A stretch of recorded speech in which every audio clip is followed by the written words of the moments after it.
i7 ગુજરાતનો અવાજ। નમસ્કાર દર્શક મિત્રો, i7 ન્યૂઝ ગુજરાતીની સાથે હું છું આપની સાથે પાયલ બામભણિયા। તો જોઈએ આજના મહત્વના સમાચાર। ભિલોડામાં ભુવનેશ્વર મહાદેવ મંદિર જળમગ્ન। ઇન્દ્રાસી હાથમતી નદીના પાણી વધતા ઐતિહાસિક મંદિર સુધી પાણી પહોંચ્યું।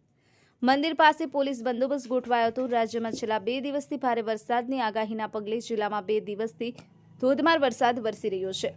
ત્યારે ભિલોડા પંથકમાં નદી અને નાળા ડેમો છલકાવા લાગ્યા છે। ત્યારે ભિલોડા તાલુકામાં છેલ્લા 3-4 દિવસથી ધોધમાર વરસાદ પડી રહ્યો છે। આ વરસાદના કારણે ઇન્દ્રાસી અને હાથમતી નદીમાં પાણીની આવક વધી છે। ભારે વરસાદના લીધે માકડી ડેમ છલકાતા નદી કિનારે આવેલું પ્રાચીન ભુવનેશ્વર મહાદેવ મંદિર જળમગ્ન થયું છે। આ મંદિર ઇન્દ્રાસી અને હાથમતી નદીના સંગમ સ્થળે આવેલું છે। સ્વયંભૂ ભુવનેશ્વર મહાદેવ મંદિરનું ઐતિહાસિક અને પૌરાણિક મહત્વ છે। પુરાણો અનુસાર આ સ્થળે ભૃગુ ઋષિનો આશ્રમ હતો। શ્રાવણ માસ દરમિયાન અને દર સોમવારે હજારો ભક્તો અહીં દર્શન કરવા આવે છે। મંદિર જળમગ્ન થતાં ભક્તોમાં નિરાશા જોવા મળી રહી છે। પાણીની આવક વધતા અને ડેમ ઓવરફ્લો થતાં વહીવટી તંત્રએ લોકોની સુરક્ષા માટે મંદિર વિસ્તારમાં પોલીસ બંદોબસ્ત ગોઠવ્યો છે અને ભક્તોને મંદિર સુધી ન જાય તે માટે જતા અટકાવવામાં આવી રહ્યા છે।